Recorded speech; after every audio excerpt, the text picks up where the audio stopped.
Hey Alex, how you doing? Whoa! Holy shit! What is it? Your haircut! Oh, yeah. Actually, real fucking swanky. Thanks. Oh, and by the way, dude, you have something right there. Oh, hey, thanks, man.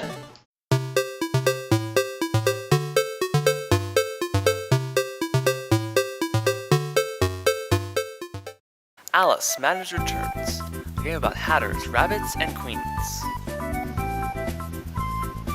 Come on. What? Tell it right. Fine. Alice, Madness Returns, a game about hatters, rabbits, and queens. This game is probably one of the most fucked up versions of the story Alice in Wonderland. Madness Returns is a sequel to American McGee's Alice. In this version, Wonderland is less of a real place and more of a state of mind for Alice, who has recently been incarcerated into an asylum. Asylum? You mean Arkham Asylum? No, shut your fucking face. Fuck you. The game progressed as Alice travels through Wonderland, encountering all kinds of fucked up versions of her childhood memories.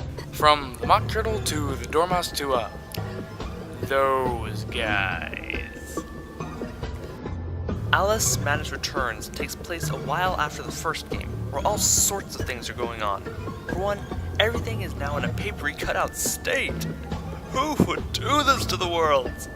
Oh, no, it's just an artistic twist they threw into the game to make it appear more classy. The game picks up with Alice in a hypnotherapy session with a kind-looking doctor, who's convincing her that the hell being raised in Wonderland is a natural part of her moving on with her life. But it's the end of their session, so she opens the door to...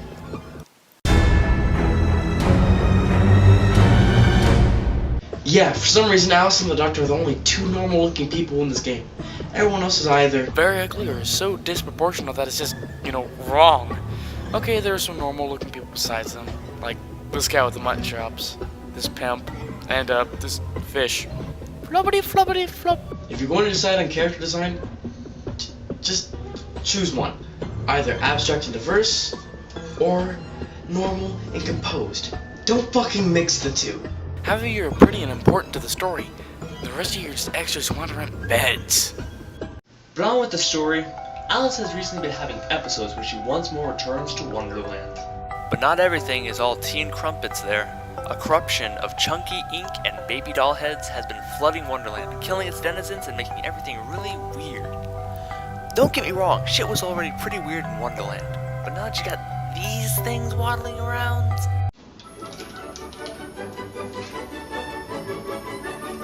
Right. Check, please. Here you are, sir. I hope everything was to your liking. Oh no, it wasn't. This game sucks. Stop this up with this game, am I right? Of course, sir.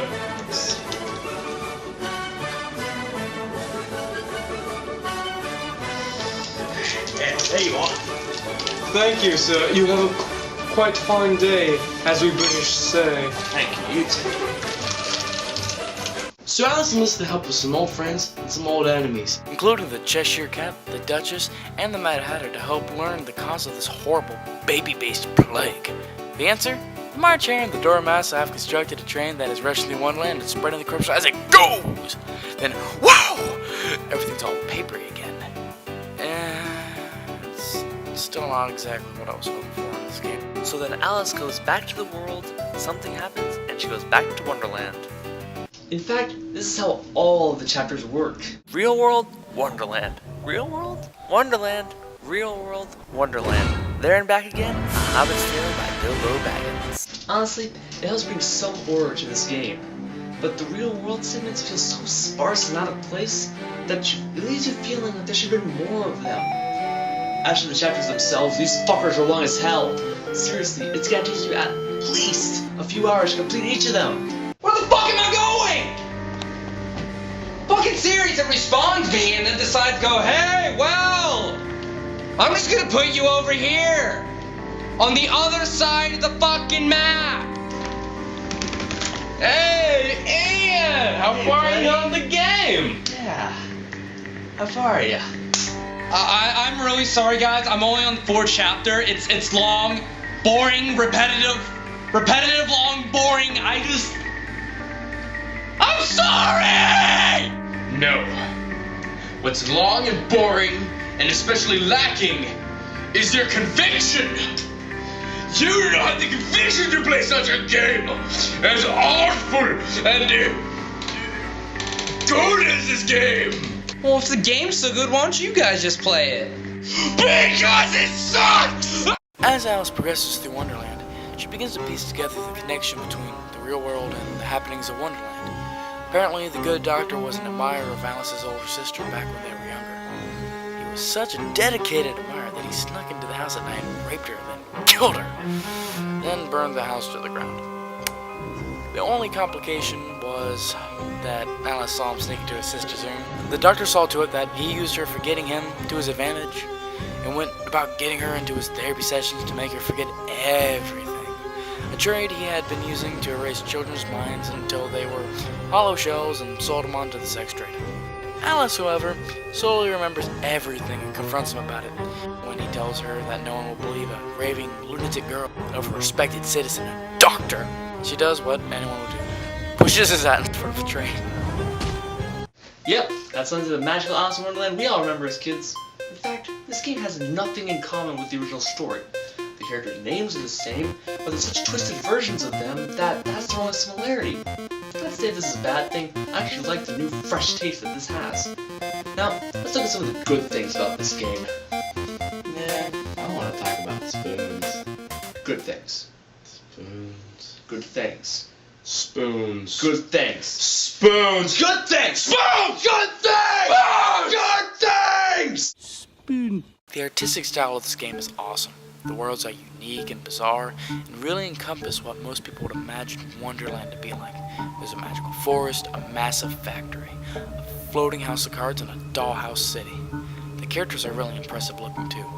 The Cheshire Cat is all but skin, bones, and a blood-stained smile, while the Red Queen is a cute yet frightening monster that seems symbolically attached to her entire kingdom. Ignoring the fucking hideous real-world characters, the Wonderland characters and how they are portrayed are a welcome artistic touch. The gameplay itself is also very enjoyable. You can select from a total of 4 different weapons, including a hobby horse, a pepper grinder, a kitchen knife, and a teapot. Doesn't seem like a very threatening arsenal. See? But despite how silly these weapons seem, they are all very useful in the game. Some weapons can knock down walls, while others can hit switches from afar. And since when you upgrade them they change appearance, it gives you a real sense of improving your weapons as they begin to look more and more formidable. But then, it is just a pepper grinder. No matter what you take that, it still won't be scary.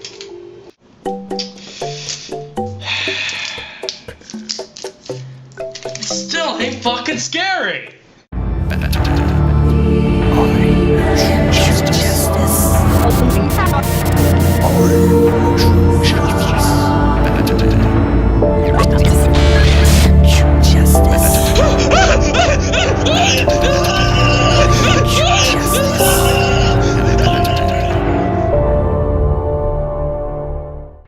As for the soundtrack, it isn't incredible.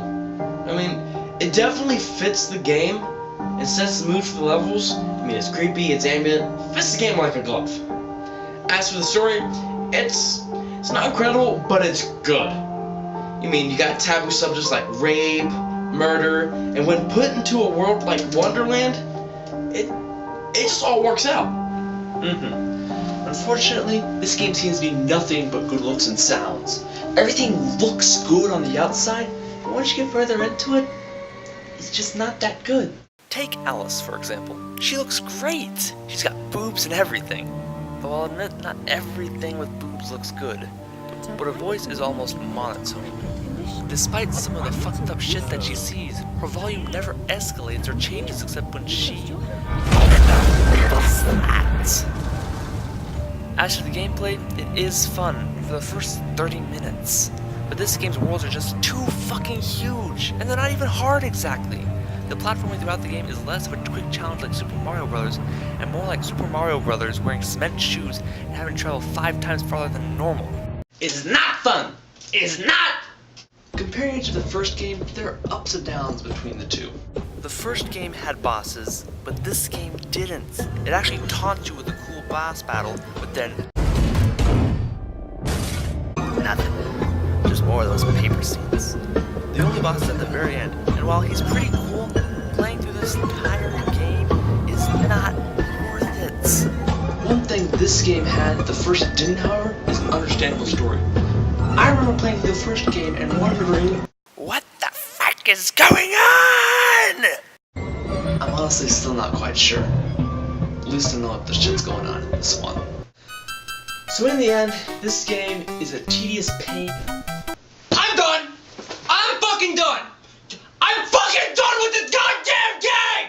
I waste my life on this game when I could have been playing Pokemon or fucking Halo! You hear me? Get the fuck out of here! I'm out of here! The let's go kill him. Yeah, let's just kill him. Yeah. Hey buddy, let's go do this! Whoa, whoa, whoa, whoa, whoa, whoa! So anyways, in the end, this game is just a really tedious pain and it's very pretty rappy. Yeah, you probably get the entire enjoyment of the game just by watching the cutscenes, or even a speed run. Fast forwarded, and made it a lot more enjoyable. Yeah. The story was well thought out, and the graphics and gameplay were really well put together. But the game was just too long for its own good, and that's what killed it. Now true, some games are bad because they're so short, but you can't just take a moderately enjoyable concept and drag it along for hours and hours like it's a sack of potatoes. Hey, hey, hey! That is no way to treat a sack of potatoes. Fuck you. True. But it also makes the previously interesting concept mundane and boring. Nobody wants to keep doing the same thing for hours and hours and fucking hours with no real reason to do it. Unlike games like Monster Hunter, where a single gameplay concept can keep the player involved and interested for days upon days because of how it's put together and kept creative and original. So, if you're really into the game that much and have the time, then I'd say go for it. But unless you don't want your time wasted by Jars. then I suggest looking elsewhere. And with that, that's all we had to say about this game. Yep, that's what it's I had to say about the game. It isn't it, Race Ripper? Oh See yeah. you next time. Oh yeah.